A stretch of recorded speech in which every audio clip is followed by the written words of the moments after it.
Bienvenue sur Africa 24 dans cette nouvelle édition du 12-15 au sommaire de l'actualité. Voisins du sud de la Libye, les trois pays sont préoccupés par leur sécurité.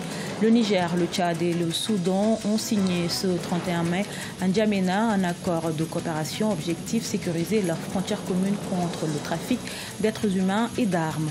Au Togo, les facilitateurs au dialogue optent pour une nouvelle feuille de route. Après plusieurs mois de suspension, le dialogue reprend à Lomé sous la direction de la CEDEAO qui a reçu les acteurs politiques. Et puis l'écrivain ivoirien Makareti est à la tête de l'association des écrivains de Côte d'Ivoire. Homme de lettres, il a fait de l'émergence de la littérature et la promotion de la jeune génération ses principaux défis.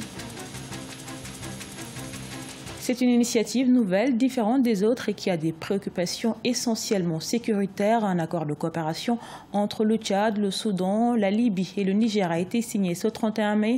Un accord quadripartite pour lutter contre le terrorisme et les trafics qui sévissent dans leurs frontières communes à la Libye. Corinne Kamsofem. L'accord signé entre le Tchad, le Niger, le Soudan et la Libye ce 31 mai 2018 en N'Djamena instaure une plateforme d'échange d'informations et active le droit de poursuite sur une certaine distance à l'intérieur de chaque État. L'accord de N'Djamena offre également des facilités dans les procédures judiciaires pour les cas d'extradition. Ces pays sont souvent en proie au banditisme transfrontalier qui résulte généralement de nombreux trafics. Le sud de la Libye est devenu depuis la chute de Kadhafi le lieu de tous les trafics et les bandits qui connaissent le terrain parviennent à passer d'un territoire à un autre. Il en est de même pour les trafiquants et c'est ce que nous voulons combattre. Décrit comme un hub de l'insécurité en Afrique, la Libye abrite depuis 2011 de nombreux foyers de tension qui donnent lieu à des trafics multiformes. Le trafic d'êtres humains et la circulation illicite d'armes s'y sont intensifiés, notamment à Koufra, une localité au sud-est, frontalière du Niger et du Tchad. Ces trafics alimentent des groupes terroristes dont les activités nuisent à la stabilité des pays voisins. Le premier niveau pour ces pays serait déjà d'essayer de rompre avec la pratique du narcotrafic qui existe sur la bande sahélienne en provenance de la Libye. Il faudrait, dans un second temps, maîtriser la frontière sud de la Libye. Parce que c'est cette frontière qui est aujourd'hui essentiellement poreuse et qui alimente un ensemble de groupes subversifs. Cet accord est l'aboutissement du sommet de Kigali qui s'est tenu en mars 2018. Après plusieurs crises transfrontalières, les dirigeants tchadiens, nigériens, soudanais et libyens réunis à Kigali avaient décidé d'accélérer la mise en œuvre d'un cadre de coopération et la recherche de nouveaux mécanismes de suivi du renforcement de la gestion des frontières et de la sécurité. À Madagascar, le Premier ministre Olivier Abahafal annonce sa démission ce lundi. C'est l'une des conséquences de la crise politique qui dure depuis plus d'un mois dans la Grande Île. La démission et la nomination d'un nouveau Premier ministre faisaient partie des recommandations de la Haute Cour constitutionnelle. Nommer un Premier ministre de consensus, la plus haute juridiction du pays avait donné jusqu'à ce 5 juin aux acteurs de la crise pour négocier. Faute de négociation donc, le chef du gouvernement quitte son poste. Plusieurs mois après sa suspension, le dialogue politique au Togo reprend à Lomé ce samedi 2 juin. Les acteurs politiques de la crise ont été reçus par la commission de la CEDEAO et les facilitateurs au dialogue optent pour une nouvelle feuille de route qui devra servir de base aux prochaines négociations entre le pouvoir et l'opposition. Les précisions à Lomé de notre correspondante MFA Kofi. À la conférence des chefs d'État et de gouvernement de la Communauté économique des États d'Afrique de l'Ouest tenue à Lomé le 14 avril 2018, la commission de la CEDEAO avait été instruite d'apporter son appui aux facilitateurs dans la résolution de la crise politique au Togo. Ce samedi 2 juin, une délégation de la commission a rencontré les membres du parti au pouvoir, la coalition des 14 partis politiques de l'opposition et le gouvernement dans l'optique de faire le point sur les réformes constitutionnelles et autres recommandations issu de la dernière rencontre entre le facilitateur Nana Akufo-Addo et les différents protagonistes. La délégation va donc, après avoir écouté l'ensemble des partis, travailler sur un projet de feuille de route qui sera soumis aux 2 chefs d'État, les 2 facilitateurs. Et donc cette feuille de route va servir de base pour les discussions qui auront lieu avec les deux facilitateurs. La commission de la CEDEAO a reçu tour à tour les deux parties. Au sortir des échanges, la coalition de l'opposition dit avoir accompli sa mission.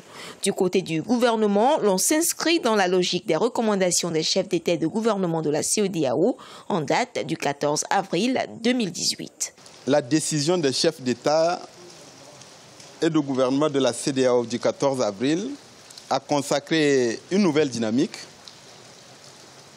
un nouveau cadre et un esprit qui doivent conduire aux échanges, aux discussions. On dit ce qu'on pense de la situation actuelle, de la recrudescence de la violence,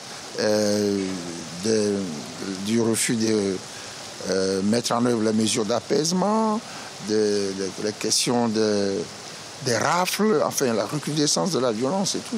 Et on a demandé que ça cesse. Le dialogue pour la résolution de la crise togolaise a débuté depuis le 19 février 2018. Les discussions bloquent essentiellement sur la question de la candidature ou non du président Faure Gnassingbé en 2020. En ce dialogue, de nombreux Togolais semblent de plus en plus perdre espoir. L'opposition, elle, pour faire pression, annonce de nouvelles manifestations les 6, 7 et 9 juin. Du côté de la CEDEAO, les pourparlers se poursuivent. Les recommandations des facilitateurs sont attendues au prochain sommet des chefs d'État et de gouvernement prévu courant ce mois de juin 2018. À quelques semaines de la présidentielle au Mali, les autorités annoncent le début de la distribution des cartes d'électeurs biométriques fixées au 8 juin. Cette distribution se fera par les commissions administratives créées dans les différentes localités par les préfets, les maires et les gouverneurs. Pour les retraits, il faudra se rendre dans les communes du district, les villages, les ambassades et les consulats du Mali.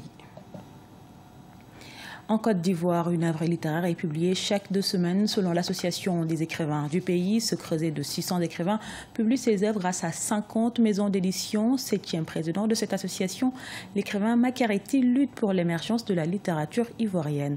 Reportage d'Oliva Diakoton, notre correspondant à Abidjan.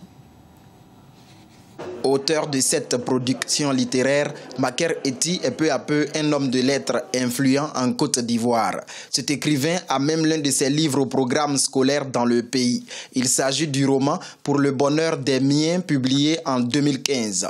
Sa 5e œuvre a remporté en mars 2018 au Cameroun le Grand Prix des associations littéraires. Intitulée La geste de Breké, cette épopée appelle les dirigeants africains à faire de la défense des intérêts du peuple la priorité des priorités. C'est une leçon politique que je donne aux hommes politiques pour dire qu'il y a des choses qu'on ne vend pas. Il ne faut pas vendre son identité, il ne faut pas vendre son âme. Donc c'est une petite histoire, mais derrière l'histoire, ce sont les enseignements qu'on peut en tirer, c'est ça qui est important. Élu en 2016 à la tête de l'association des écrivains de Côte d'Ivoire, Makareti en est le 7e président. Un creuset qui regroupe plus de 600 écrivains. Sa mandature fait de plus en plus la promotion de la jeune génération. C'est un auteur prolixe, amoureux donc, de la belle lettre, amoureux de la bonne écriture et perfectionniste. Taloa Blé, la dévoreuse de livres, est la dernière parution de Makareti. Ce livre fait la promotion de la lecture chez les jeunes. Outre le peu d'engouement de la nouvelle génération pour la lecture, l'amélioration de la situation financière des écrivains reste un défi d'actualité en Côte d'Ivoire. Ce journal a été réalisé par l'ensemble de la rédaction. Merci pour votre fidélité. Dans un instant, une nouvelle édition de l'actualité sur Africa 24.